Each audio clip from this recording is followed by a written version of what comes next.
Hello guys, welcome to my YouTube channel conceptual education. तो दोस्तों, आज की वीडियो में हम लोग बात करेंगे क्रिस्टल फील्ड थ्योरी के बारे में।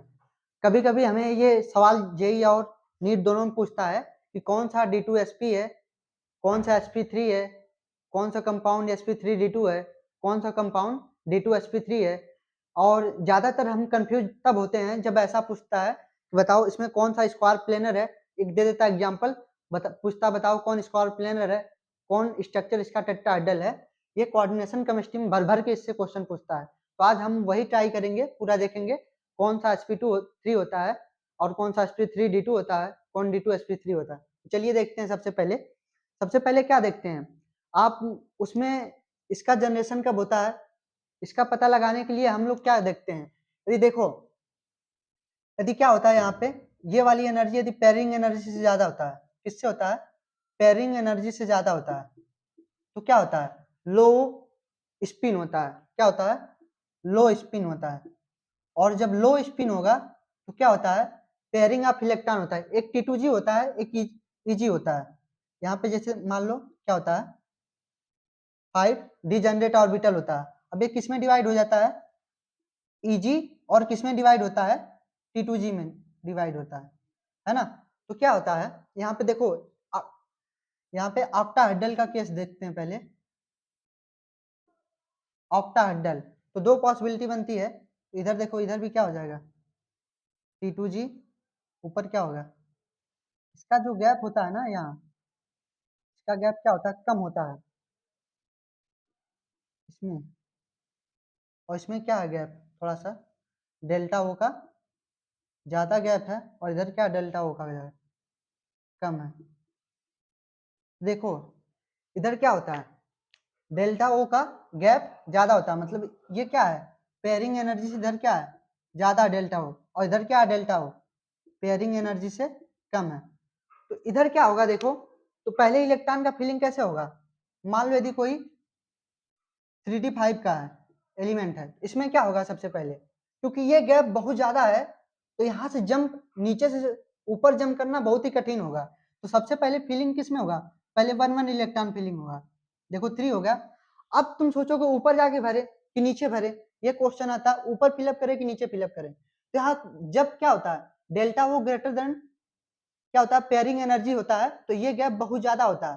तो यहाँ इलेक्ट्रॉन जंप करने के लिए बहुत ही मुश्किल है। तो क्या होगा, यहाँ नीचे वाले में ही फिलअप होगा। क्या हो जाएगा, नीचे वाले में फिलअप होगा।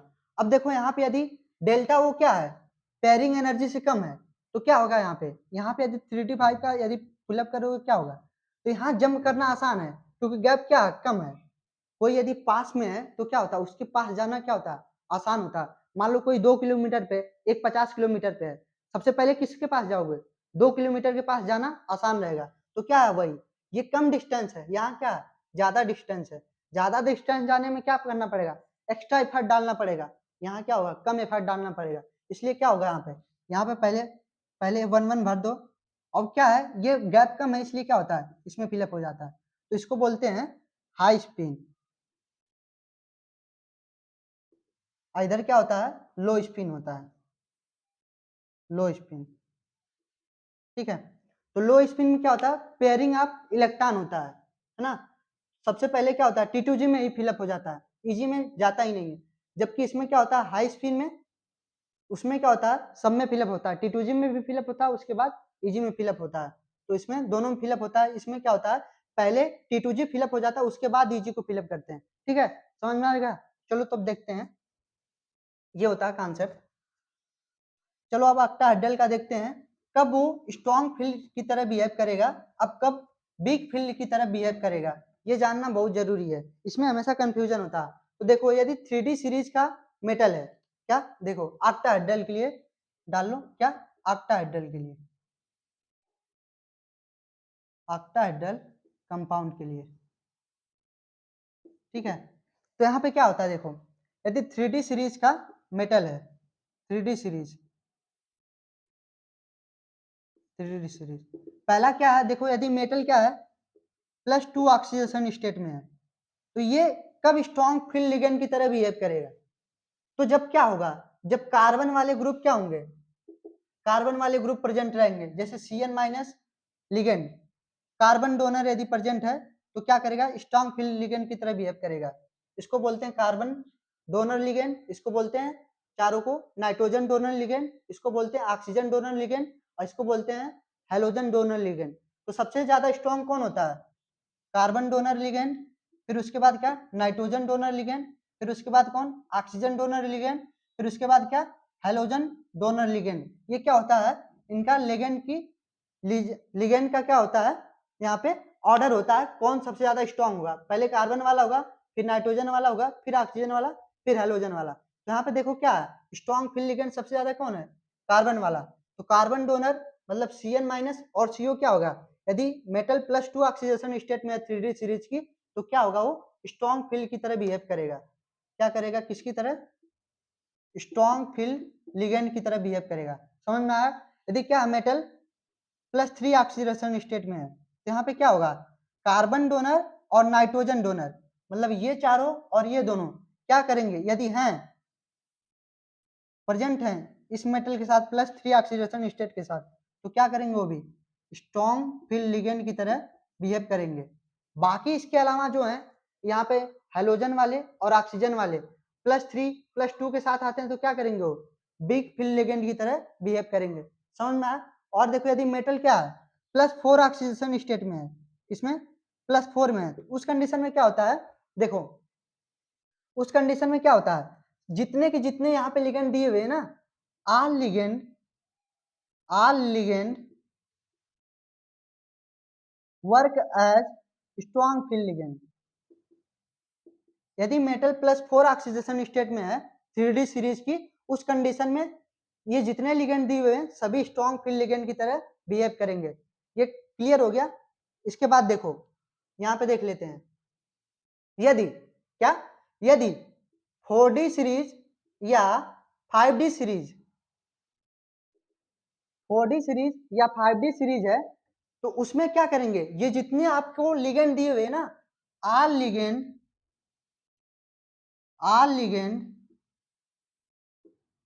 Work as strong field ligand. तो देखो यदि 4D या 5D सीरीज के कोई मेटल या एलिमेंट दिया हुआ है, उसके साथ यदि ये कोई भी लिगेंड यदि कंबाइन करते हो, तो क्या करेंगे, वो स्ट्रॉन्ग फील्ड लिगेंड की तरह बिहेव करेंगे। ठीक है, किसकी तरह, स्ट्रॉन्ग फील्ड लिगेंड की तरह बिहेव करेंगे। तो क्या होगा, ये octahedral के लिए होगा। समझ में आएगा। जैसे इसका क्या होता है, SF6 Ml6 टाइप का ये बनाता है, Ml6 टाइप का कंपाउंड बनाता है। तो ये क्या होगा, 4D और 5D वाले क्या करेंगे, स्ट्रॉन्ग फील्ड लिगेंड की तरह बिहेव हमेशा करेंगे, कोई भी लिगेंड लगाओगे। और 3D सीरीज के लिए ये क्राइटेरिया होती है। समझ में आ गया। उसके बाद चलो देखते हैं, अब किसके लिए देखते हैं, टेट्राहेड्रल के लिए देखते हैं। ठीक है, तो इसको मिटा देते हैं, नोट कर लो। तो ये क्या होती है, क्राइटेरिया होती है ऑक्टाहेड्रल के लिए, कब वो स्ट्रॉन्ग फील्ड लिगेंड की तरह बिहेव करेगा, कब कंपाउंड तुम्हारा बिग फील्ड लिगेंड की तरह बिहेव करेगा, ये इससे पता लगाया जा सकता है। ठीक है, अगला देखो क्या होता है, टेट्राहेड्रल के लिए क्या होता है।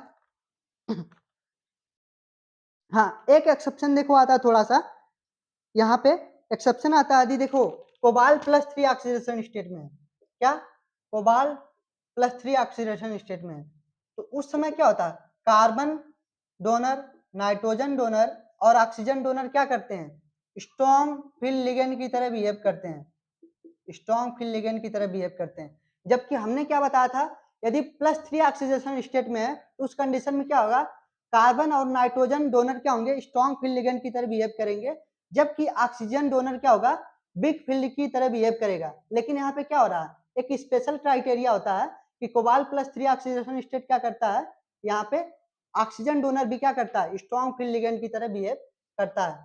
ये क्वेश्चन हमेशा पूछता है, इसके बेस पे पूछ देता है, तो इसको याद रखना बहुत जरूरी है। समझ में आया। तो चलो इसको मिटा देते हैं। फिर उसके बाद क्या देखते हैं, ये बहुत ही अच्छा टॉपिक है, क्यों होता है CO3+ इसके साथ स्ट्रॉन्ग फील्ड लिगेंड। ये डायरेक्ट इस पे बेस पे क्वेश्चन पूछ देता है, 4 ऑप्शन दिया रहता है, तो उसमें बताना है, यदि कोबाल्ट +3 ऑक्सीडेशन स्टेट के साथ कार्बन डोनर, नाइट्रोजन डोनर और ऑक्सीजन डोनर आता है, तो किसकी तरह बिहेव करता है, स्ट्रॉन्ग फील्ड लिगेंड की तरह बिहेव करता है। ठीक है, इसके बाद देख लो, चलो कार्बन डोनर, इसके बाद टेट्राहेड्रल का देख लेते हैं।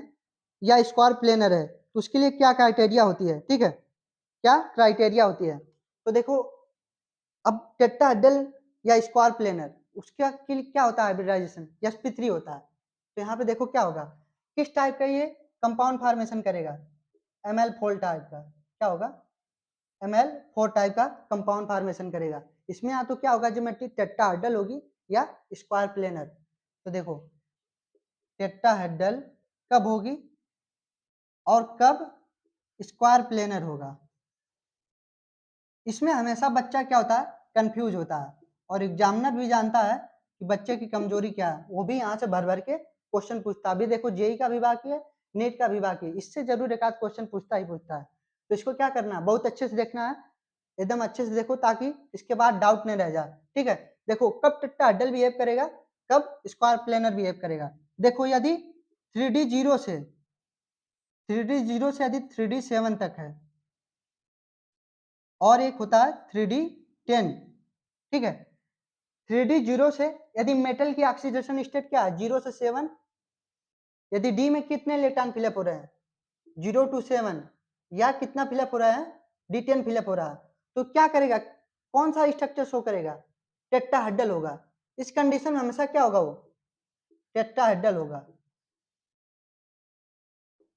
क्या होगा, टेट्राहेड्रल होगा, ठीक है। और कब स्क्वायर प्लेनर शो करता है, देखो तो बचा क्या, 3D8 और क्या बचा 3D9, 3D8 और क्या बचा 3D9।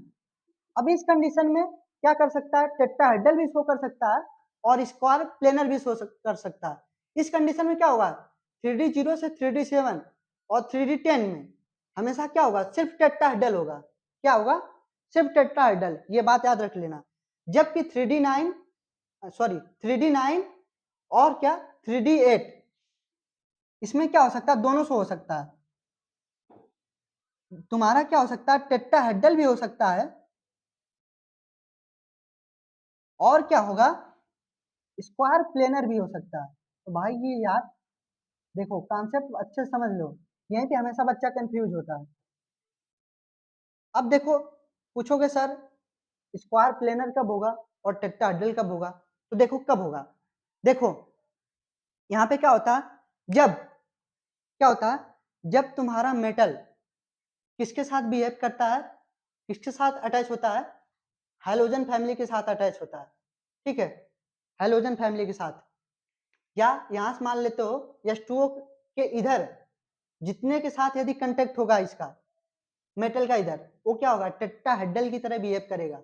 और इधर NH3 से इधर NH3 EnCN-CO से यदि मेटल बिहेव करता है तो उस समय क्या होगा, स्क्वायर प्लेनर होगा, है ना। तो देखो इधर क्या एग्जांपल के तौर पे जैसे देख सकते हो, NiCl4 2- ले लो, तो क्या होगा, देखो ये क्यों, कौन सा इसके साथ लिगेंड जुड़ा हुआ है, क्लोरीन जुड़ा हुआ है जो हैलोजन फैमिली का है, तो क्या होगा, ये टेट्राहेड्रल होगा। लेकिन देखो यदि इसके इधर NH3 हो गया, En हो गया, Cn- हो गया, CO हो गया, यदि मेटल के साथ जुड़ता है तो क्या होगा, वो तुम्हारा हमेशा स्क्वायर प्लेनर, क्या होगा, स्क्वायर प्लेनर होगा। एग्जाम्पल जैसे देख लो, एग्जाम्पल के तौर पे क्या देख सकते हो, यहाँ पे देखो CuNH3 CuNH3 4 टाइम, और क्या +2 इसके ऊपर दे दो, और क्या एग्जाम्पल देख सकते हो, NiCN4 2- NiCN4 2-। तो यहाँ पे क्या देख रहे हो ना, इसके साथ कौन अटैच है, मेटल के साथ, देखो NH3 ग्रुप अटैच है, यहाँ क्या CN ग्रुप अटैच है, देख रहे हो ना। जब ये चारों के साथ अटैच रहेगा NH3 EnCN-CO के साथ, तो किस तरह बिहेव करेगा, स्क्वायर प्लेनर की तरफ। और यदि इसके इधर किसी के साथ अटैच है तो किसकी तरह बिहेव करेगा, टेट्राहेड्रल की तरह बिहेव करेगा। तो समझ में आ गया, कब टेट्राहेड्रल होगा, कब स्क्वायर प्लेनर होगा, कब ऑक्टाहेड्रल होगा। तो ये डिफाइन करने का क्या तरीका होता है, कौन सा स्ट्रॉन्ग फील्ड लिगेंड है, कौन सा वीक लिगेंड है। तो ठीक है, यहाँ कार्बन नाइट्रोजन क्या होते हैं, सबसे ज्यादा स्ट्रॉन्ग फील्ड लिगेंड की तरह बिहेव करते हैं। उसके बाद ये इनसे आर्डर होता है ऐसा, कौन सा सबसे ज्यादा स्ट्रॉन्ग फील्ड लिगेंड होगा, तो देखो I माइनस से क्या स्ट्रॉन्ग है, Br माइनस से क्या ज्यादा स्ट्रॉन्ग है, हाँ Cl नहीं होगा, Cl माइनस से स्ट्रॉन्ग कौन है, H2 माइनस, और H2 माइनस से कौन स्टेबल है, F माइनस, मतलब स्ट्रॉन्ग कौन है, और इन सबसे ज्यादा स्ट्रॉन्ग कौन है, कार्बन वाले, Cn माइनस से भी ज्यादा स्ट्रॉन्ग कौन है, CO है। समझ में आ गया। तो ये होता है कैसे स्ट्रॉन्ग फील्ड लिगेंड क्या होता है और वीक फील्ड लिगेंड कैसे पहचानते हैं, समझ में आ गया। तो चलो आशा करता हूँ वीडियो अच्छी समझ में आई होगी। तब तक अगली वीडियो में मिलते हैं किसी अगले टॉपिक के साथ। Thank you guys.